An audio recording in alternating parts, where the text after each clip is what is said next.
Hello viewers, welcome to Bhavani కథల ప్రపంచం. ఈ స్టోరీ మీకు నచ్చినట్లయితే నా ఛానల్ని సబ్స్క్రైబ్ చేసుకుని నన్ను ప్రోత్సహించండి వ్యూవర్స్. అప్డేట్ కింద హైప్ ఆప్షన్ కనిపిస్తే తప్పకుండా నా అప్డేట్కి హై పాయింట్స్ ఇచ్చి నా స్టోరీని ఎంకరేజ్ చేయండి వ్యూవర్స్. సరే, ఇక కథలోకి వెళ్ళిపోదాం. బాస్తో ఒకరోజు 37వ భాగం. చేసింది తప్పైనా ఒప్పుకోరు, పైగా నేరుగా ఫోన్ చేసి బెదిరించానని అజయ్ వర్మ ఇంకేమైనా ప్లాన్ చేస్తాడని శ్రీరాజ్ ఇంటి చుట్టూ, బాబు స్కూల్ దగ్గర, అలాగే నిత్య వెనుక సెక్యూరిటీని పెంచాడు. ఇప్పటి వరకు ఒక వెహికల్లో సెక్యూరిటీ ఉంటే ఇప్పుడు ఆమె ఉన్న వెహికల్ వెనుక మరో వెహికల్లో కూడా సెక్యూరిటీని ఫాలో అవ్వమన్నాడు. అలాగే అతనే బాబుని స్కూల్లో దించడం, సాయంత్రం రిసీవ్ చేసుకొని నిత్యకి బాబుని అందించడం, లేదా ఇద్దరిని ఇంటి దగ్గర డ్రాప్ చేసేసి మళ్ళీ ఆఫీస్కి వెళ్ళడం చేస్తున్నాడు. ఒకరోజు ఇద్దరిని ఇంటి సెల్లార్ దగ్గర దించగానే తన ఫ్రెండ్స్ కనిపించారని శ్రీరామ్ కాస్త ముందుకు వెళ్ళి తన స్కూల్ విషయాలు చెప్తున్నాడు. శ్రీరాజ్ ఆఫీస్కి వెళ్ళిపోవడానికి మళ్ళీ కారులో కూర్చోబోతుంటే, నీకే తలకు మించిన పనులు ఉంటే ఎందుకు మమ్మల్ని డ్రాపులు పికపింగులు చేస్తున్నావు అని అడిగింది నిత్య. అతను సమాధానం చెప్పకుండా దరహాసవదనంతో చూస్తుండడంతో, అర్థమైందిలే అని మూతి వంకరగా తిప్పింది. ఆమె వంకర మూతిని తన పెదవులతో సరిచేసి మళ్ళీ ఆఫీస్కి వెళ్ళిపోయాడు. దాంతో ఎవరైనా చూశారేమో అని చుట్టూ చూసుకొని చిరుకోపంగా పెదవులను బిగించి వెనువెంటనే సిగ్గుతో కూడిన నవ్వులు చిందిస్తూ బాబుని తీసుకుని ఫ్లాట్ వైపు కదిలింది. నిత్య కోసం పార్కుల్లో, పబ్బుల్లో, రోడ్ల మీద ఇంకా వెతుకుతూనే ఉన్నాడు అభయ్. సెక్యూరిటీ తోడు ఉంటుండగా స్కూల్కి, హాస్పిటల్కి వెహికల్లో వెళుతున్న ఆమె వాడికి ఎక్కడా కనిపించడం లేదు. అయితే మీడియా ప్రశ్నించినప్పుడు శ్రీరాజ్తో పాటు నిత్య ఉన్న వీడియోలు చూసే తీరిక లేదు అభయ్కి. అందుకే ఆమె ఎవరో, ఎక్కడ ఉంటుందో వాడికి ఇంకా తెలియలేదు. తండ్రి ఏ విషయానికి కోపంగా ఉన్నాడో కూడా గుర్తించే స్థితిలో వాడు లేడు. వాడి ధ్యాస అంతా పబ్బులు, అమ్మాయిలు, మందు, చిందు మాత్రమే అన్నట్లుగా బిజీగా ఉంటున్నాడు. అభయ్తో మాట్లాడాలని అజయ్ ఫోన్ చేయడంతో తాగిన మత్తులో ఉన్నవాడు ఊగుతూనే తండ్రి ఉండే గెస్ట్ హౌస్కి వెళ్ళాడు. గెస్ట్ హౌస్ బయటే ఉన్న అనుచరులను చూసి, డాడ్తో లోపలుండకుండా ఇక్కడెందుకున్నారు అని అడిగాడు అభయ్ ఒక ముఖ్య అనుచరుడిని. సారే బయట ఉండమన్నారు అని చెప్పాడు వాడు. అయితే ఏదో ముఖ్యమైన విషయమే అనుకొని లోపలకు వెళ్ళాడు. అక్కడ కూడా ఒక్క అనుచరుడు, అలాగే ఒక్క సర్వెంట్ కూడా ఎవరూ లేకపోవడం చూసి, వాట్ డాడ్, ఎందుకు రమ్మన్నావు? ఇక్కడ మనం తప్ప ఎవరూ లేరెందుకు అని అడిగాడు. చెప్తాను కూర్చో అని తండ్రి అనగానే అజయ్ వర్మ సోఫాలో కూర్చుని ఉంటే అతని పక్కనే కూర్చున్నాడు అభయ్. అప్పుడే ఒక అనుచరుడు హడావిడిగా లోపలికి వచ్చి నిత్య ఇంకా శ్రీరామ్ ఫోటోలు టేబుల్ మీద పెట్టి ఎప్పుడు ఎవరు ఎక్కడ ఉంటారో అన్ని విషయాలు చెప్పాడు. అభయ్ నిత్య ఫోటో చూసి చేతిలోకి తీసుకొని కళ్ళు మెరిసిపోతుండగా, దీని గురించే నేను ఎన్ని రోజులు వెతుకుతున్నాను అనుకొని, ఈ అమ్మాయి ఎవరు డాడ్, ఎందుకు ఈ ఫోటోలు ఇక్కడ ఉన్నాయి అని తండ్రిని అడిగాడు. దాంతో శ్రీరాజ్ గురించి, హాస్పిటల్ గురించి, అలాగే శ్రీరామ్ నిత్యల గురించి చెప్పి, వీళ్లను అడ్డు పెట్టుకొని ఆ శ్రీరాజ్ ఆట కట్టించడానికి ప్లాన్ చేస్తున్నాను. మనలోనే ఎవడో వాడికి సమాచారం చేరవేస్తున్నారు అనిపించి అందరినీ బయటే ఉండమన్నాను అన్నాడు తండ్రి. మనల్ని మోసం చేసేంత ధైర్యం ఎవరికి ఉంది డాడ్? ఇప్పుడే నేను వీళ్ళ పని పడతాను అని కదలబోయాడు. గోటుతో పోయేదానికి గొడ్డలి వరకు వెళ్ళకూడదు అభయ్, నేను చూసుకుంటాను. అయితే ఈ ప్లాన్లో నువ్వు కూడా ఉండాలి అని ఏం చేయాలో చెప్పి, ఇప్పుడే ఏం చేయొద్దు. నేను రేపు హైదరాబాద్ వెళ్తున్నాను, 10 రోజుల్లో వస్తాను.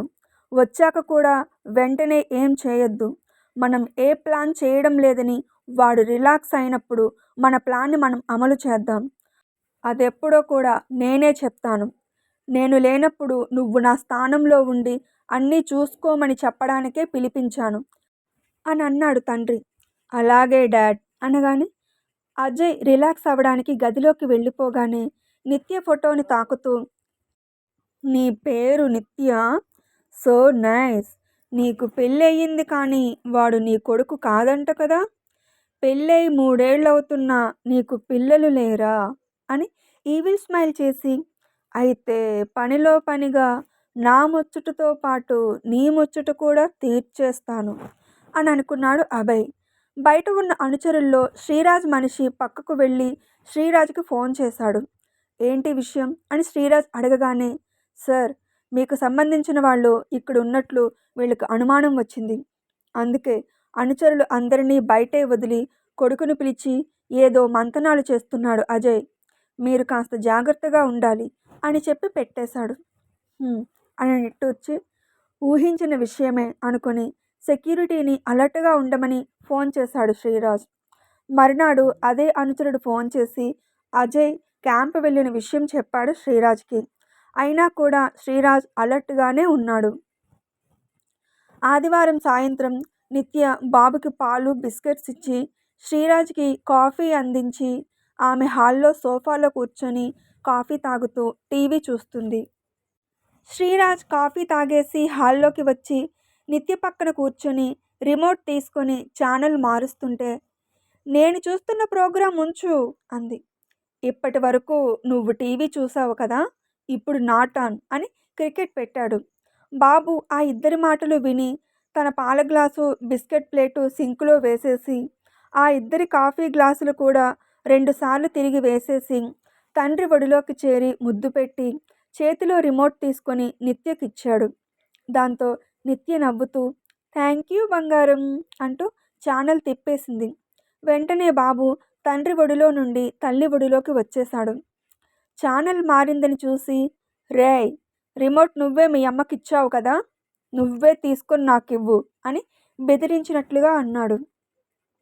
ఇవ్వను అన్నట్లుగా తలను అడ్డగా ఊపి, అమ్మ టీవీ చూసి నువ్వు తిప్పి. తిప్పుతాను, ఏం నేను చూడొద్దా టీవీ? ఉదయం అంతా నువ్వు కార్టూన్ చూసుకున్నావు కదా. అమ్మ వంట చేసి టీవీ చూడలే.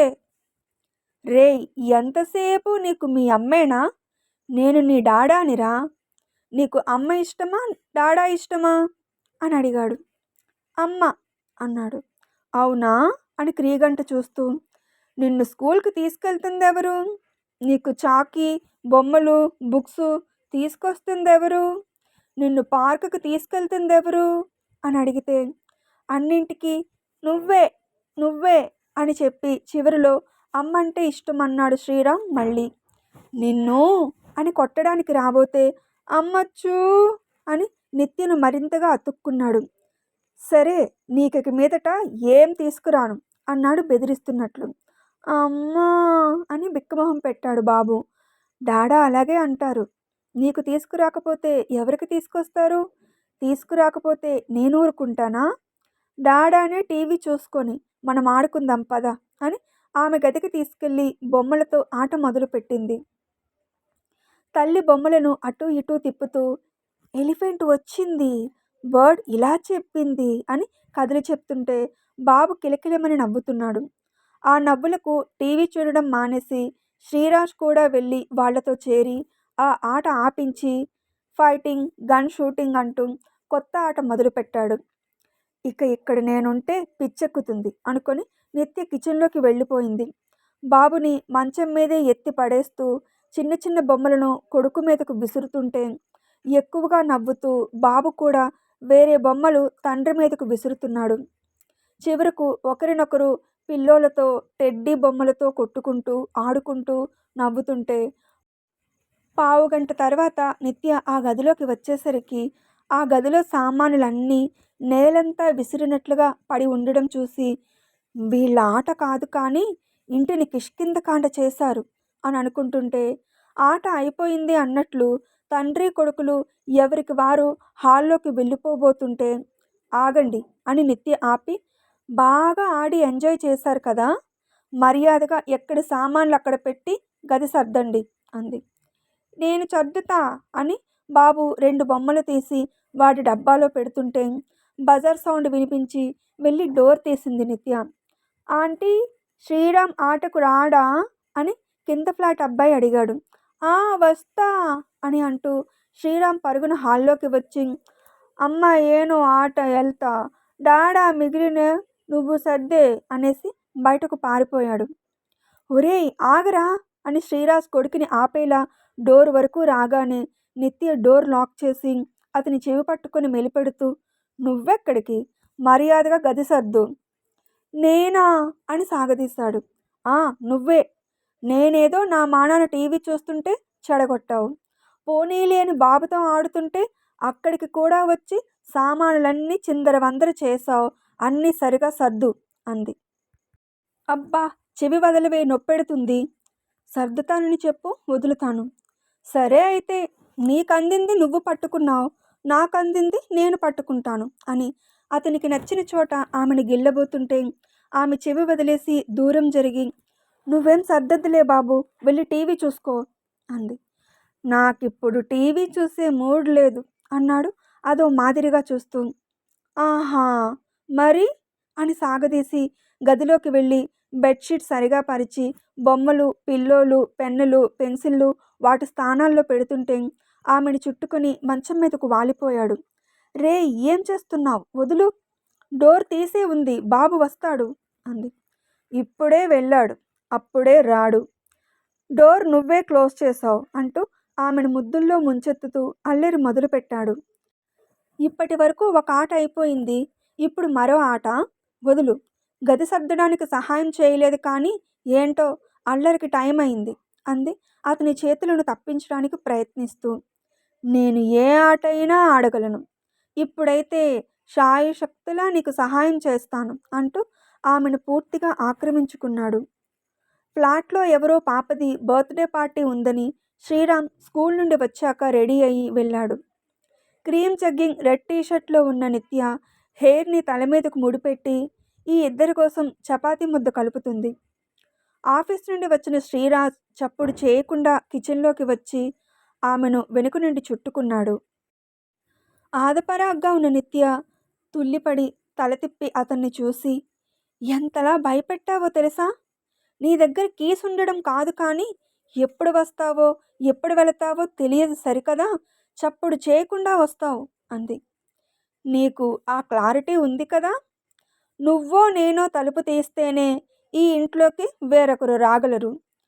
నువ్విప్పుడు తలుపు తీయలేదు, అయినా నిన్ను ఒకరు చుట్టుకున్నారంటే అది నేనే కదా, మరి కంగారెందుకు చెప్పు అని. ఇంట్లో శ్రీరామ్ లేడే అని అడిగాడు.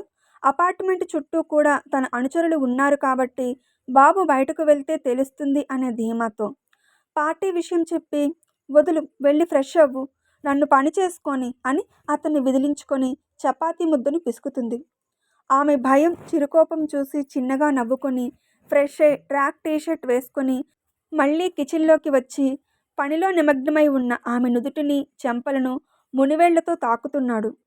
మళ్ళీ కిచెన్లోకి వచ్చావా? నన్ను పని చేసుకొని అన్నానా అని అతని చేతిని తప్పించింది. అయినా మళ్ళీ చెంపల దగ్గర మునివేళ్లతో తాకిడి మొదలుపెట్టి మెడవంపులో వేళ్లతో నాట్యం చేస్తున్నాడు. అతని తాకిడికి ఆమె తలను, భుజాలను అటూ ఇటూ కదిలిస్తూ, ఏంటి నీ అల్లరి, ఆపు అని అంటుంది. అతను వినకుండా ఆమె మెడ వెనుక తన ఊపిరితో పాటు నోటిని సున్నాలా చుట్టి గాలిని కూడా ఊదుతున్నాడు. ఆ చర్యకు ఆమెకు ఒంట్లో ఒక్కసారిగా కరెంటు పాస్ అయినట్లుగా అనిపించింది. దాంతో పనిచేయడం ఆపి, నువ్వే వండుకో అనేసి అక్కడి నుండి కదిలింది. ఎక్కడికే వెళ్తావు అని ఆమె నడుంకి ఇరువైపులా చేతులేసి ఎత్తి కిచెన్ బళ్ళ మీద కూర్చోబెట్టి ఆమె రెండు కాళ్ల మధ్యలో నిలుచుని, నువ్వు పని చేస్తూ ఉండు, నేను నీతో ఆడుకుంటూ ఉంటాను అన్నాడు. నువ్వే వంట చేయి, నేనే నీతో ఆడుకుంటాను అంది. సరే అయితే ఆడుకుందాం, బెడ్రూమ్లోకి పద అంటూ ఆమెను అలాగే ఎత్తుకున్నట్లుగా తనకు అదుముకొని అక్కడి నుండి కదలబోయాడు. రేయ్, నేను ఆ ఉద్దేశంతో అనలేదు, ప్లీజ్ రా, ఆగరా, బాబు వెళ్ళి చాలా సమయం అయ్యింది, వచ్చేస్తాడు అంది బ్రతిమలాడుతున్నట్లు. కొంచెం సమయమేలే అన్నాడు ఆమెను ఒప్పించేలా. మొదలెడితే నీకు సమయమే తెలియదు, ఇప్పటికే 9 అయ్యింది, బాబు వెళ్ళి చాలా సమయం అయ్యింది, ఇప్పుడో అప్పుడో పార్టీ గల వాళ్ళు తలుపు కొడతారు అంది. ఉంది, భయం ఉంది, కొంచెం ఉంది అని రీమాసేన్లా అంటూ ఆమెను మళ్ళీ కిచెన్ బల్ల మీద కూర్చోబెట్టాడు. తండ్రి కొడుకులు ఇద్దరూ ఆడుకుంటున్నారా నాతో అంది ఉక్రోషంగా. అదిగో మళ్ళీ ఆట అంటున్నావు అన్నాడు ఆమె వైపు కదిలి. లేదు లేదు అనేసి ఠక్కున బల్ల మీద నుండి దిగేసి చపాతీ ముద్ద అందుకోబోతుంటే, నేను చేస్తాను, నువ్వు కర్రీ చూసుకో అని అతను చపాతీలు పాముతుంటే, ఆమె కూర కోసం తాలింపు పెట్టి మిగిలినవి వేస్తూ అతని చెంపకు పిండిని అంటించింది. నువ్వు అల్లరి చేయొచ్చు, నేను చేస్తే మేడంకి కోపం వచ్చేస్తుంది అని మీదకు వస్తుంటే, ఆమె కిలకిలమని నవ్వుతూ ఆగమని అతన్ని ఆపుతుంటే, ఆమె చేతులను తప్పించి పెదవులను అందుకున్నాడు. ఆమె కూడా సహకరించి అతను దూరం జరగగానే హాట్ డెవిల్ అని వినిపించకుండా అంది. ఏంటో ఏదో అన్నావు, మళ్ళీ చెప్పు అంటూ మళ్ళీ మీదకు రాబోతే, పని చూసుకోరా అని తోసేసి కూర కలుపుతూ చెర్రీస్ తింటుంటే, ఆమె నోట్లో పెట్టుకోబోతున్న చెర్రీని ఆమె పెదవులను తాకుతూ అతను అందుకున్నాడు. అలా ఇద్దరూ అల్లరి చేస్తూనే పని చేస్తుంటే, నిత్య అన్నట్లే పార్టీ గల వాళ్ళు తలుపు కొట్టగానే శ్రీరాజ్ వెళ్ళి తలుపు తీశాడు. దాంతో డాడా అంటూ శ్రీరామ్ లోపలికి వచ్చి, నేను కేకు, బిస్కెట్, చాకెట్, మిక్చర్ ఇలా బోల్ తిన్నా అని చెప్తూ ఫ్రెష్ అయ్యి, నాకు నిద్ర వచ్చి నువ్వు బజ్జో పెట్టు అన్నాడు. దాంతో శ్రీరాజ్ బాబు పక్కన చేరి జోకొడుతుంటే 2 నిమిషాల్లో పడుకుండిపోయాడు. మన కల్లరైనా ఆటలైనా మాటలైనా ఏదైనా ఎక్కువే అనుకొని బెడ్రూమ్లో నుండి బయటకు వచ్చి డోర్ దగ్గరకు వేసేసరికి నిత్య డైనింగ్ టేబుల్ సర్దుతూ, ఏంటి అప్పుడే డోర్ క్లోజ్ చేస్తున్నావు అని అడిగింది. బాబు పడుకున్నాడని చెప్పాడు. అయ్యో, డిన్నర్ చేయకుండా పడుకుండిపోయాడా అని అటుగా కదలబోయింది. ఆమె నాపి, స్నాక్స్ ఎక్కువే తిన్నాడు, డోంట్ వర్రీ అని డైనింగ్ దగ్గర కూర్చోబెట్టాడు. సరే అని వడ్డించి తింటూ, రేపు బాబుకి స్కూల్ లేదు, వంట చేసి అమ్మ దగ్గర కాస్త ఎక్కువ సమయం ఉండి అప్పుడు హాస్పిటల్కి వెళ్తాను, నువ్వు మాతో ఉండి సమయాన్ని వృధా చేయకుండా ఆఫీస్కి వెళ్ళిపో, మేము జాగ్రత్తగా ఉంటాం అని చెప్పింది. అజయ్ వర్మ క్యాంప్ నుండి వచ్చినా కూడా దినచర్యలో బిజీగా ఉంటున్నాడని, అక్కడ ఉన్న తన మనుషుల నుండి ఎటువంటి డేంజర్ ఫోన్స్ లేనందున, అలాగే సెక్యూరిటీ ఎక్కువే ఉంది కదా అని అతను కూడా సరే అన్నాడు. అజయ్ వర్మ ముఖ్య అనుచరుడికి ఫోన్ చేశాడు. కొన్ని రోజుల నుండి వీళ్ళ దినచర్యని అబ్జర్వ్ చేస్తున్నాం సార్, ఈ ముగ్గురు కలిసి వెళ్ళి కలిసి ఇంటికి వస్తున్నారు అని చెప్పాడు. వాళ్ళు కలిసి వెళ్ళినా ఒంటరిగా ఉన్నా నా ప్రపోజల్కి ఒప్పుకోకపోతే ముగ్గురు పైకి పోవాల్సిన వాళ్ళే. రేపు ఈ సమయానికి ఆ ముగ్గురు మన పాత గోడౌన్ దగ్గర ఉండాలి అని చెప్పి ఫోన్ పెట్టేసి, నీ హాస్పిటల్ పతనానికి రేపే ముహూర్తం పెట్టాను శ్రీరాజ్ అని అనుకున్నాడు అజయ్ వర్మ. మరునాడు నిత్య బాబుని తీసుకుని శారద దగ్గరకు వెళ్ళింది. ఈరోజు నిత్య షెడ్యూల్ మారి ఆమె శారద దగ్గరకు వెళ్ళడంతో వెంట శ్రీరాజ్ లేడని అజయ్కి సమాచారం అందించారు అనుచరులు. అయితే సమయం ఎందుకు వేస్ట్ చేయడం, వాళ్ళని తీసుకొచ్చాక ఎలాగో శ్రీరాజ్ మన దగ్గరకు వచ్చే తీరాలి, ఆ ఇద్దరిని కిడ్నాప్ చేసి తీసుకొచ్చేయండి, వాడిని నేను రప్పిస్తాను అని చెప్పాడు. రెండో బండి మధ్యలో ఆగిపోతే మొదటి బండిలో వాళ్ళనే అడ్డు తప్పించి ఆ ఇద్దరిని ఎత్తుకుపోవాలని హాస్పిటల్ బయట ఉన్న సెక్యూరిటీని మాటల్లో పెట్టి, వేరొకరు రెండో వెహికల్ కిందకు చేరి అనుమానం రాకుండా పెట్రోల్ లీక్ చేశారు. నిత్య మధ్యాహ్నం వరకు తల్లితో ఉండి భోజనం తినిపించి వీళ్ళు కూడా తినేసి అప్పుడు హాస్పిటల్కి బయలుదేరింది. నిత్య శ్రీరామ్ ఉన్న వెహికల్ వెనుక వస్తున్న రెండో సెక్యూరిటీ వెహికల్ పెట్రోల్ లీక్ అవ్వడం వల్ల ఒక దగ్గర ఆగిపోయింది. దాంతో సెక్యూరిటీ ముందున్న వెహికల్లో వాళ్లకు ఫోన్ చేస్తుంటే జామర్ వల్ల సిగ్నల్ కలవలేదు. నిత్య ఉన్న వెహికల్ కొంత దూరం వెళ్ళి మలుపు తిరిగేసరికి అజయ్ వర్మ మనుషులు గన్స్తో అటాక్ చేశారు. బుల్లెట్ శబ్దాలకు బాబు భయపడుతూ తల్లిని కరుచుకున్నాడు. మేడం, ఏం జరిగినా మీరు వెహికల్ దిగకండి అని చెప్తూ ఈ వెహికల్లో ఉన్న 5 మంది సెక్యూరిటీ వాళ్ళు కూడా షూట్ చేస్తున్నారు. నిత్య భయపడుతూ శ్రీరాజ్కి ఫోన్ డయల్ చేసింది, కానీ లైన్ కలవడం లేదు. 10ల సంఖ్యలో ఉన్న అజయ్ మనుషులు ఈ 5గురిని షూట్ చేసేసి ఒకడు బాబు తలకి గన్ గురిపెట్టి బండి దిగు అని బెదిరించాడు.